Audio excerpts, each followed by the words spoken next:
Hello नमस्कार दोस्तों, स्वागत है आपके अपने यूट्यूब चैनल ड्रीम एसएससी पे। तो भाई फाइनली मेरा आरआरबी एनटीपीसी का अंडर ग्रेजुएट लेवल का एग्ज़ामिनेशन हो चुका है, और जो कि कल था सेकेंड शिफ्ट में मेरा बरेली मेरा सेंटर गया था यार। काफ़ी दूर था पर और बहुत ज़्यादा परेशानियां भी हुई क्योंकि बारिश वगैरह भी हो रही थी, और आपका ट्रेन का तो पता ही है कि हम बेरोज़गार लड़कों का कोई रिजर्वेशन तो होता नहीं कि रिजर्वेशन करा के जा रहे हैं। तो जैसे तैसे करके बस अपनी मंजिल तक पहुंच जाना है, एग्ज़ाम दे के जैसे तैसे करके वापस आ जाना है। हालांकि भाई कल वापस आते टाइम बारिश भी मतलब बहुत ज़्यादा हो रही थी, तो ट्रेन भी काफ़ी डिले थी और मतलब काफ़ी जगहों पे रुक रही थी अननेसेसरी। तो ओवरऑल मैं मतलब अभी कल रात में आया हूँ रूम पे, आई थिंक 12 बजे, 12 साढ़े 12 बजे।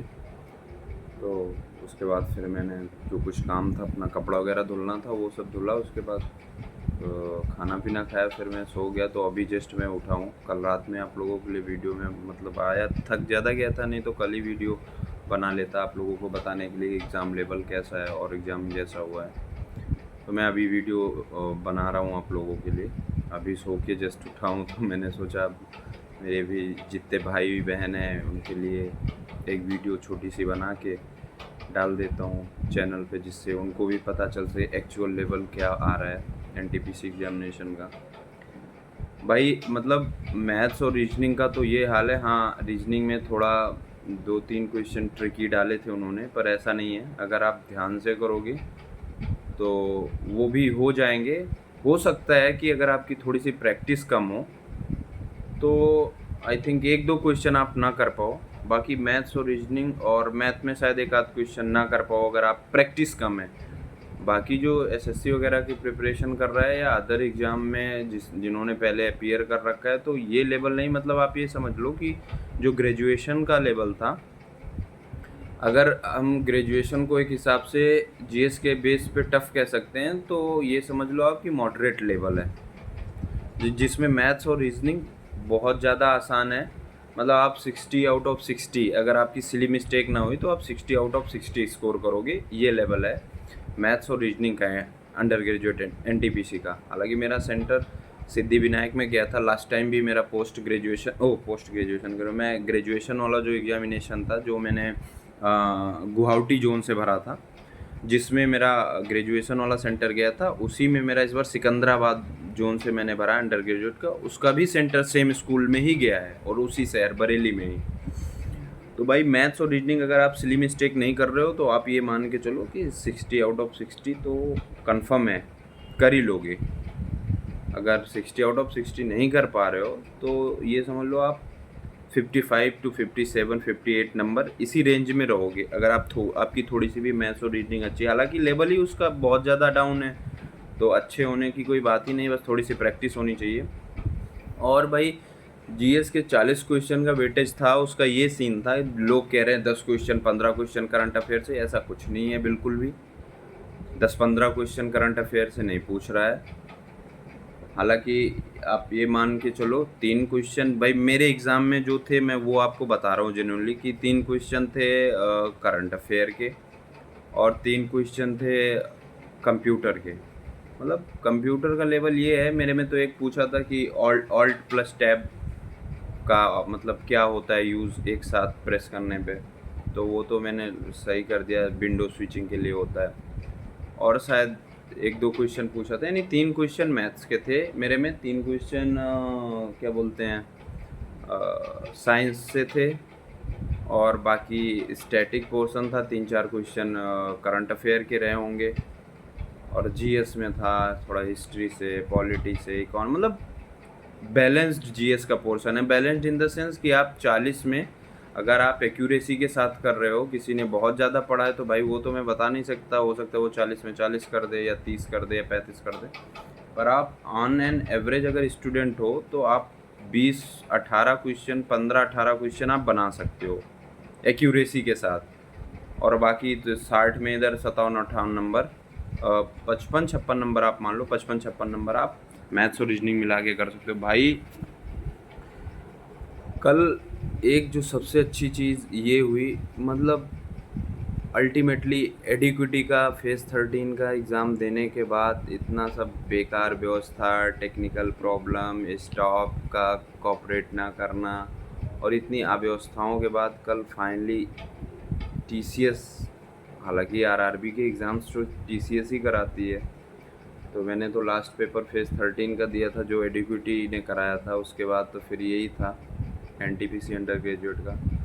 भाई मतलब अल्टीमेट सुकून मिला है। कल टीसीएस एग्ज़ाम कंडक्ट कराई, क्या भैया मतलब इंफ्रास्ट्रक्चर। आप में से कोई भाई अगर सिद्धिविनायक गया होगा तो देखा होगा कि कितना बड़ा सेंटर है टीसीएस का। इतने अच्छे से स्मूथली एंट्री हुई, और ये भी नहीं, अच्छी जगह पे सेंटर है, लोकेशन है वहाँ पे। ये नहीं कि अब कहीं गाँव में बहुत किनारे डाल दिए हैं, वहाँ कोई व्यवस्था नहीं या कोई ऑटो नहीं। हाईवे से मुश्किल से 20-30 मीटर अंदर है सेंटर, वो ऑन रोड है। स्टेशन से आप मान के चलो 10 किलोमीटर। मतलब वो टीसीएस का, मतलब टीसीएस की ये आप कह सकते हो टीसीएस की बहुत याद आई मुझे। मतलब कल की बहुत गलत हो गया, शायद एडुक्यूटी को सेंटर मिल गया, टेंडर मिल गया एसएससी का। बाकी टीसीएस की जो फैसिलिटीज़ है वो भाई कोई वेंडर नहीं दे सकता, मैं तो ये कह रहा हूँ। इतनी अच्छी चेयर, मतलब इतना, जो इन्विजिलेटर थे इतने मतलब प्यार से, बेटा बेटा मतलब कोई प्रॉब्लम हो रही है या कुछ भी हो रहा है, या मान लीजिए पहली बात तो कोई टेक्निकल फॉल्ट हुई नहीं, एकदम स्मूथली 5 मिनट पहले रफ शीट मिल गई। रफ शीट भी अच्छी वाली जो टीसीएस देती है, पेन भी बढ़िया था उसका। मतलब बीच में एक बार वो लोग बार कोड स्कैन करने और फ़ोटो वगैरह लेने आए थे, तो उसमें भी कोई इतना, हालांकि प्रॉब्लम कुछ नहीं हुई यार। मतलब वो तो 1 मिनट 1.5 मिनट का प्रोसेस होता है। मतलब भाई मज़ा आ गया उसका पैटर्न। अभी एडिक्विटी क्या कर रही है, एडिक्विटी तो ये भी नहीं दिखा रही है लास्ट में एग्जाम्स में कि कितने क्वेश्चन आपने अटैम्प्ट किए। और टीसीएस ने भी तो ये भी दिखा, टीसीएस तो हमेशा से दिखाती थी कि लास्ट में सबमिट करते टाइम कि आपने मतलब कितने क्वेश्चन अटैम्प्ट किए। वो भी अपन को देखने को कल फिर से मिला फाइनली एडिक्विटी की के तांडव के बाद। तो ओवरऑल भाई मतलब मेरा पेपर तो ठीक ठाक ही रहा। मतलब बहुत ज़्यादा ठीक तो नहीं कह सकते, क्योंकि मैथ्स और रीजनिंग में तो मुझे श्योरिटी है। बाकी जीएस में आपको पता ही मेरा हाल क्या है। जब मैं मेंस में 75 नंबर में 17 नंबर मुझे मिल सकते हैं, तो भाई जीएस में मुझे कुछ नहीं पता कि मेरे साथ क्या हो सकता है। हालांकि मैंने जो ग्रेजुएशन का एग्ज़ाम दिया था उसमें मैंने 99 अटैम्प्ट किए थे, और उसमें मेरे 73 पॉइंट कुछ नंबर बन रहे हैं। बाकी देखते हैं आगे क्या होगा, प्री क्लियर होगा कि नहीं होगा उतने में। बाकी भाई अंडर ग्रेजुएट का भी हो ही गया है। और हाँ, आप लोगों को एक न्यूज़ और देनी थी भाई, यूपीएसआई की वैकेंसी आ गई है। तो जितने भी एसएससी वाले हैं ये ना सोचें कि हम तो एसएससी का कर रहे हैं, हम यूपीएसआई नहीं देखेंगे, या यूपीएसआई की तैयारी नहीं कर रहे हो आप, ठीक है कोई बात नहीं, मैथ्स रीजनिंग आप बना लोगे। आपको थोड़ा सा मतलब फोकस करना है तो ये क्या बोलते हैं बीएनएसएस पे, और हिंदी थोड़ी बहुत पढ़नी पड़ी। हालांकि हिंदी शायद 100 नंबर की आती है यूपीएसआई में। और उससे पहले अगर आप यूपी पुलिस का कोई भी एग्ज़ाम भरना चाहते हैं तो सबसे पहले आपको ओटीआर यूपी पुलिस का करना पड़ेगा, वन टाइम रजिस्ट्रेशन। हालांकि बीच में थोड़ी सी प्रॉब्लम हो रही थी ओटीआर में कि क्या बोलते हैं, ईमेल और मोबाइल नंबर वेरिफिकेशन में प्रॉब्लम हो रही थी, तो वो नहीं हो पा रहे थे।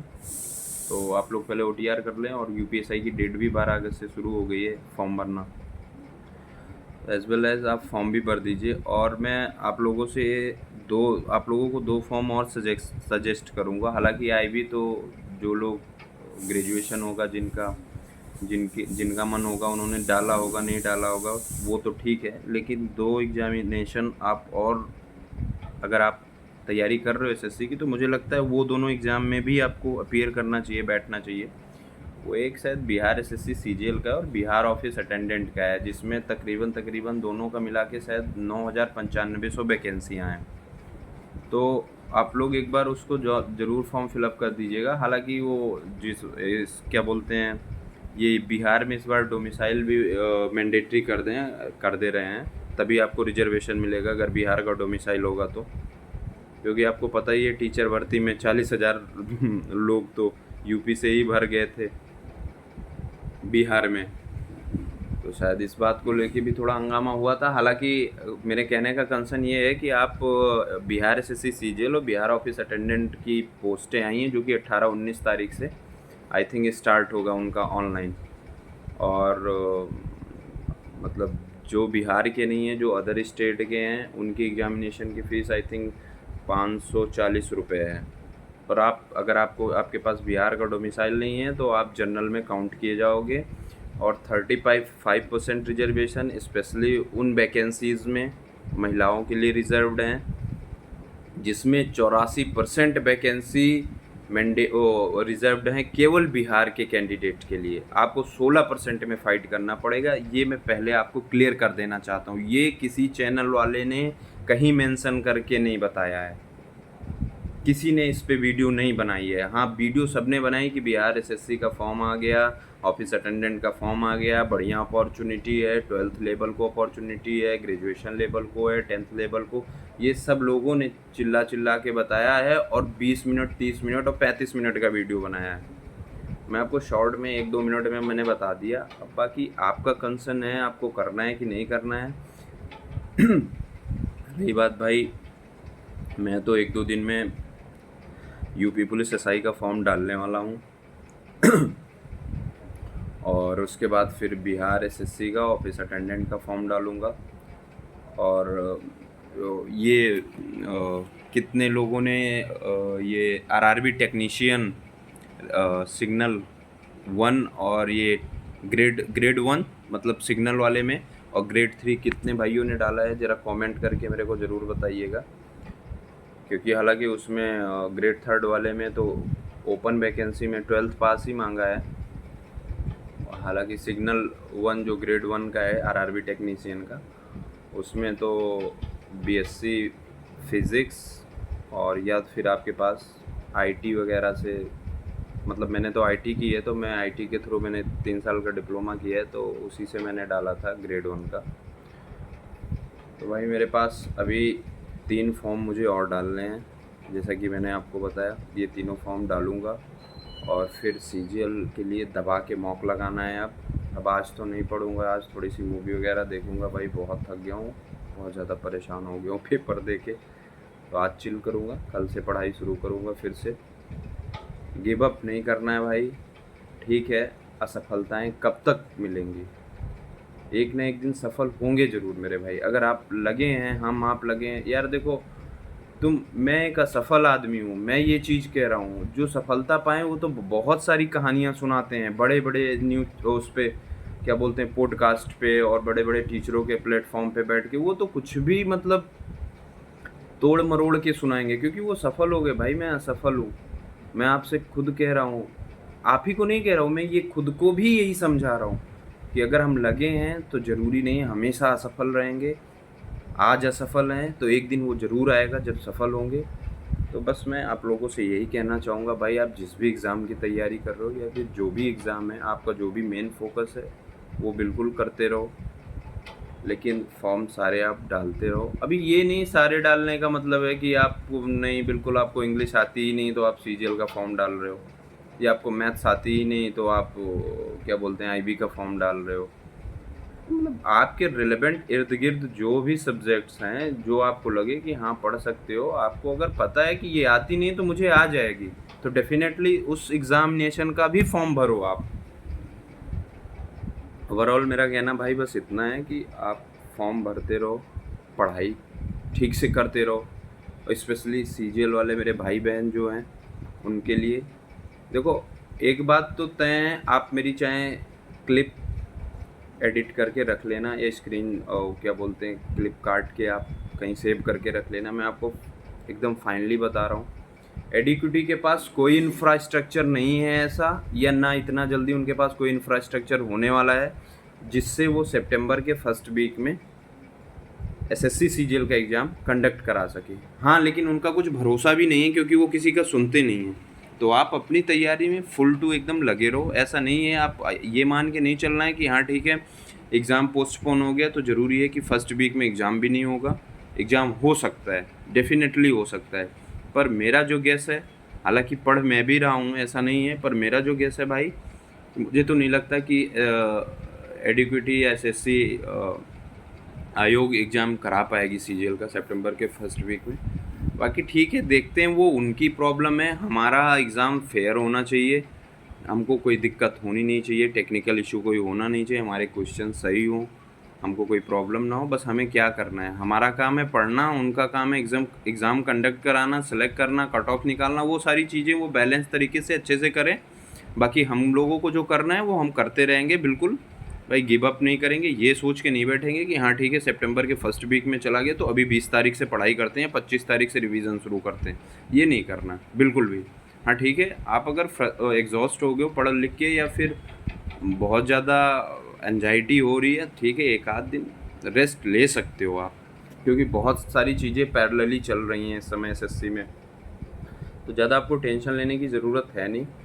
पढ़ते रहो भाई, अपना ख्याल रखो, स्वस्थ रहो, मस्त रहो। जय हिंद, लव यू ऑल।